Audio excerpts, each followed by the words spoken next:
In this video, we're going to be painting up some Horus Heresy Imperial Fists. But obviously you can use this colour scheme for 40k as well. There's plenty of GRIMDARK Imperial Fist tutorials out there, but I think mine is really simple and really easy to follow.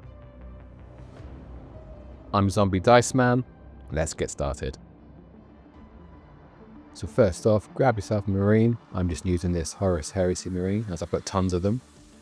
And then we're going to start off with some Rogue Hobbies Rogue Pink.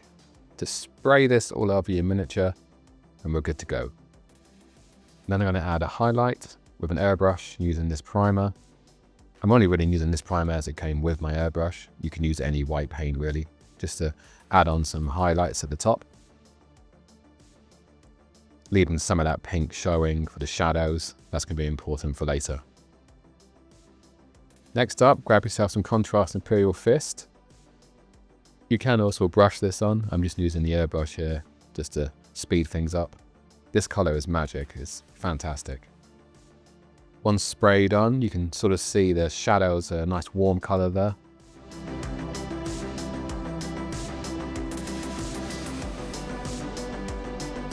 Next up, Abaddon Black, and we're just going back in now and just blacken out all the sections you want to be metal colour, or sort of sections that want to be much more in shadow, or just a dark colour. Take your time doing this, go around the miniature and make sure you've got everything covered.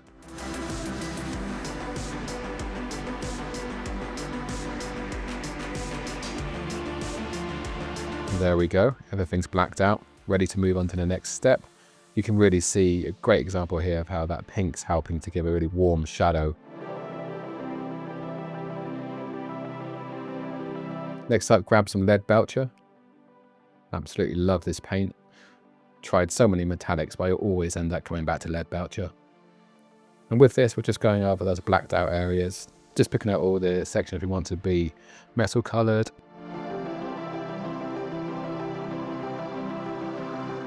Then just to add some variation, I come back in with the Model Air black metallic paint.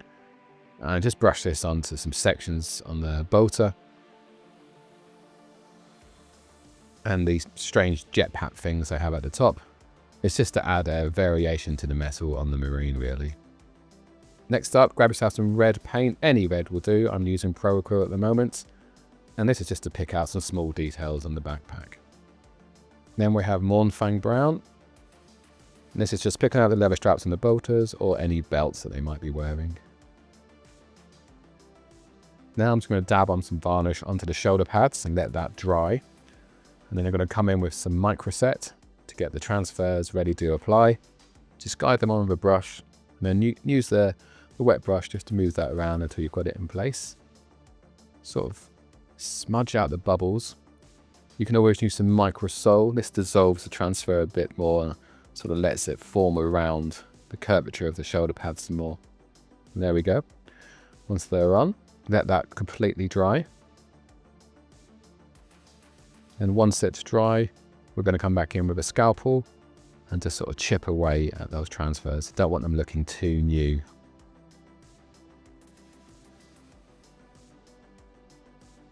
Then grab yourself some Rhinox hide and a bit of sponge. And we're just dabbing on a very small amount of Rhinox hide just to sort of simulate battle damage. Most people would say less is more with this, but I disagree. Just go in full attack with it all. Absolutely cover this marine.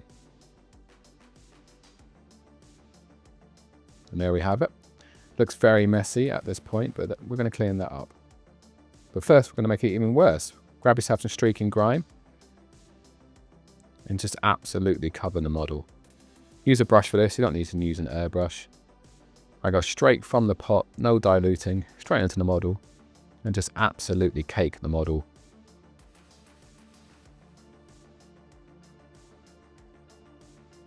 And now it's going to look like you've completely ruined it, but this is the magic bit. Just let that start to dry for a bit.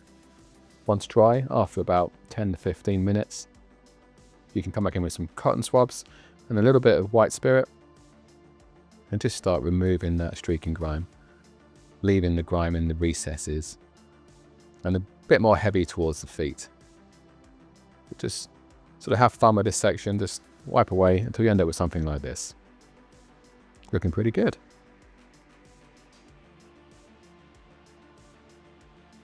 But I'm going to come back in now and just, with lead voucher again, and just start re-highlighting some of that metal. I think I dulled it down too much in the previous step, so we're just going to re-highlight that.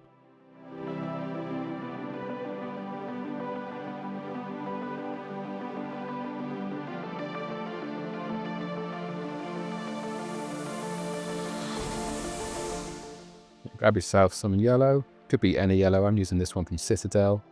Nice bright yellow. And I'm just using this just to edge highlight some of the armor panels, really sort of focusing on the top of Marine where the light would catch. Just clearing it up a little bit, but leaving that grime behind.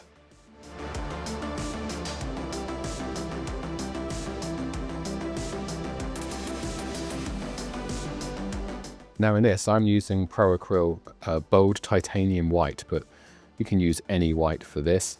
And I have to give credit to Nate, the feral painter, for this. I totally stole this from him, but it's just an amazing recipe for doing eyes on Marines. So hold your breath, grab yourself a tiny brush, and get that white nice and neat where the visors of the helmets would be. You probably need a few coats of this. Just go slowly. There you can see that's nice and solid. Next, you're going to need the contrast paint Ephemeric Blue.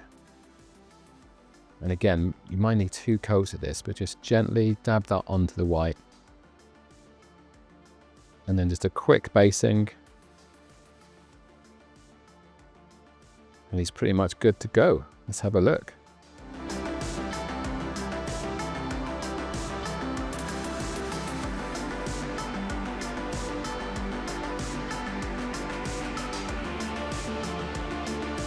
So here we have it. That's the full paint scheme. As you can see, nice and simple, super easy to follow, and can be used for 30k and 40k. Well, I hope you enjoyed that. So please do hit like and subscribe if you'd like to see more. I aim to get up a video once a month at the moment, and I hope to see you again soon. Bye.